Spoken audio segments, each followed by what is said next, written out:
முதல் அத்தியாயம். காட்டின் அழகு. அந்த காடு பூக்களும் பறவைகளும் திகழும் அழகிய இடமாக இருந்தது. பெரிய மரங்கள், ஓடிவரும் நீர்நதிகள், பசுமையான புல்வெளிகள் என அது இயற்கையின் சிறப்பை வெளிப்படுத்தியது.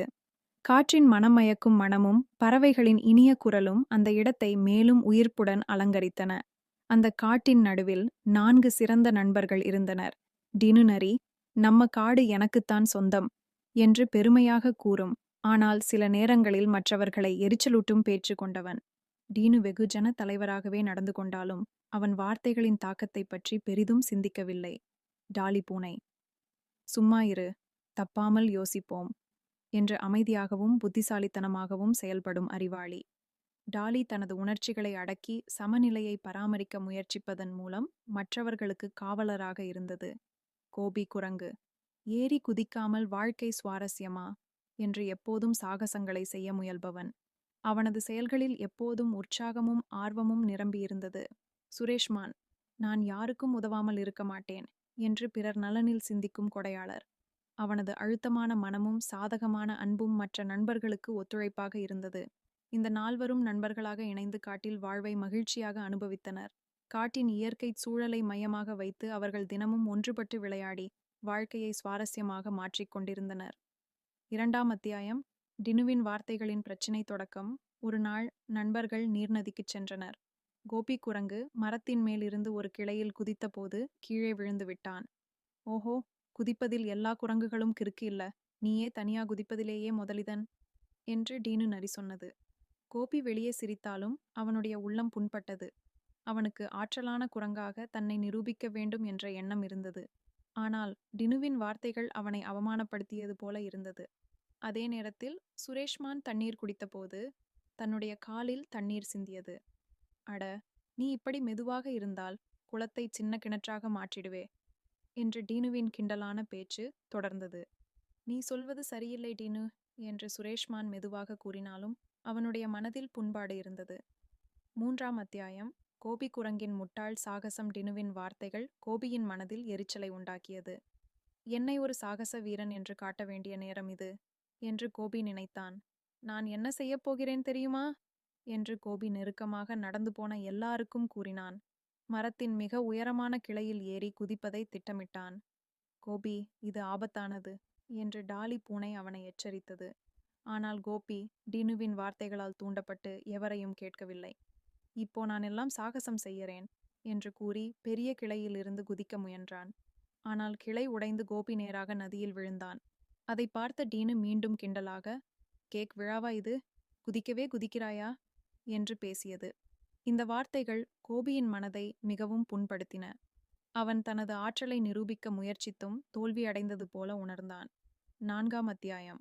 டாலி பூனையின் அறிவுரை. டீனுவின் வார்த்தைகள் நண்பர்களின் மனதில் எவ்வாறு தாக்கத்தை ஏற்படுத்தியதை டாலி பூனை கவனித்தது. அவளால் அதை உள்வாங்காமல் இருக்க முடியவில்லை. "நம்ம நண்பர்களின் மனசையும் காயப்படுத்தலாமா டீனு" என்று டாலி நேராக கேட்டது. "நான் எதுவும் தப்பா பேசல, அவன் பொறுப்பாக இருக்கணும்" என்று டீனு தனது தவறை ஒப்புக்கொள்ளாமலேயே பேசினான். "அதை புரிந்து கொள்ள உனக்கு நேரம் தேவை" என்று டாலி அமைதியாக பதிலளித்தது. 5ஆம் அத்தியாயம். நண்பர்களின் மனக்காயம். மழை வெள்ளமாக கொட்டிய மாலையில் நண்பர்கள் பெரிய மரத்தின் அடியில் மழையை ரசித்துக் கொண்டிருந்தனர். ஆனால் டினுவின் கிண்டலான பேச்சுகள் மீண்டும் ஆரம்பமானது. "சுரேஷ்மான், நீ போய் ஓடி பார்த்துட்டு வர்ற அளவுக்கு நமக்கு நேரம் இல்ல. நீ நடந்தே உண்டல சாப்பிடுற டைமில் நாங்க மழை முடிந்து விடுவோம்" இந்த வார்த்தைகள் சுரேஷின் மனதை காயப்படுத்தின. அதே நேரத்தில் கோபி மீண்டும் மரத்தில் ஏற முயன்றான். ஆனால் டினுவின், "இங்க இருந்து குதிச்சாலும் நீயே அடங்க மாட்ட கோபி" என்ற பேச்சு அவனது மனதை மேலும் புண்படுத்தியது. "டினுவிடம் நாம் பேசாமல் விலக வேண்டும், அது மட்டுமே அவனுக்கு பாடமாக இருக்கும்" என்று டாலி கூறியது. அவர்கள் மூவரும் ஒரே நேரத்தில் டினுவிடமிருந்து விலகினர். 6ஆம் அத்தியாயம். மாற்றத்திற்கான திட்டம். தொடர்ச்சி. டினுவின் பேச்சால் மனம் புண்பட்ட நண்பர்கள் ஒன்றிணைந்தனர். அவர்கள் தங்கள் எண்ணங்களை பகிர்ந்து கொண்டு டினுவுக்கு ஒரு பாடம் கற்பிக்க வேண்டியது அவசியம் என்று முடிவு செய்தனர். டாலி பூனையின் ஆலோசனை: "நாம் ஒருவராக இருக்க வேண்டும். டினுவை நேரடியாக எதிர்க்காமல் அவன் சொல்வதையும் செய்யும் செயல்களையும் புரிந்து கொள்ளச் செய்ய முயற்சிக்க வேண்டும்" என்று டாலி அமைதியாக பேசினது. கோபி குரங்கின் ஆவேசம்: "அவன் சொல்லும் ஒவ்வொரு வார்த்தையும் நம்மை கீழே தள்ளுகிறதே, இப்படி தொடர முடியாது" என்று கோபி குரங்கு ஆத்திரமாக கூறினான். சுரேஷ் மானின் மனவலிமை. நாம் முதலில் நம்முடைய உணர்வுகளை கட்டுப்படுத்த வேண்டும். பழி வாங்குவது தேவையில்லை, ஆனால் அவன் நம்மை புரிந்து கொள்ள வேண்டும் என்று சுரேஷ்மான் தன்னுடைய சூழ்நிலை உணர்வை காட்டினான். கூட்டணி மற்றும் திட்டம். அவர்கள் மூவரும் டினுவிடம் பேசாமல் அவனை தனிமைப்படுத்த வேண்டும் என்று முடிவு செய்தனர். அவனை ஏன் விலக்குகிறோம் என்பதற்கான காரணத்தை அவன் அறியாமல் விடக்கூடாது என்று டாலி கூறி அனைவருக்கும் திட்டத்தை விளக்கினது. சாப்டர் 7. டினுவின் தனிமை நாள்கள் கழிந்து கொண்டிருந்தன. நண்பர்கள் மூவரும் ஒன்றாக விளையாடி பேசிக் கொண்டிருந்தாலும் டினுவை முழுமையாக புறக்கணித்தனர். டினுவின் குழப்பம். எல்லாரும் என்னை விட்டே விலகியிருக்கிறார்கள், நான் என்ன தவறு செய்தேன் என்று டினு சிந்தித்தான். அவன் தனது சொந்த வார்த்தைகளின் தாக்கத்தை உணராமல் மிகுந்த குழப்பத்தில் ஆழ்ந்துவிட்டான். தனிமையின் வேதனை. மழை நேரங்களில் டினுவுக்கு முன்பு இருந்த மகிழ்ச்சி காணவில்லை. நண்பர்களின் நேசமும் அவர்களுடன் கொண்ட வேடிக்கையும் திடீரென்று கலைந்து விட்டது போல இருந்தது. என்னை யாருமே மதிக்கவில்லை என்று அவன் மனதில் வருத்தப்பட்டான்.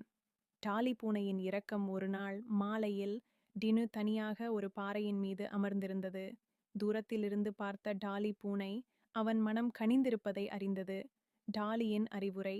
டாலி டினுவின் அருகில் வந்து அமர்ந்து மெதுவாக பேசத் தொடங்கியது. டினு, நாங்கள் உன்னை முழுமையாக புறக்கணிக்க விரும்பவில்லை, ஆனால் உன் வார்த்தைகள் எங்களுக்கு வலியை தருகிறது. என் வார்த்தைகளா?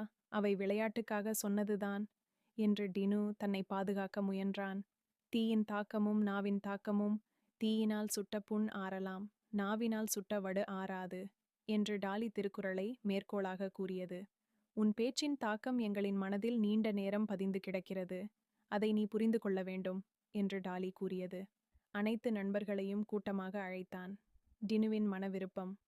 நான் உங்களை மிகவும் காயப்படுத்தினேன், அதற்கு மன்னிப்பு கேட்கிறேன் என்று அவன் உண்மையாக கூறினான்.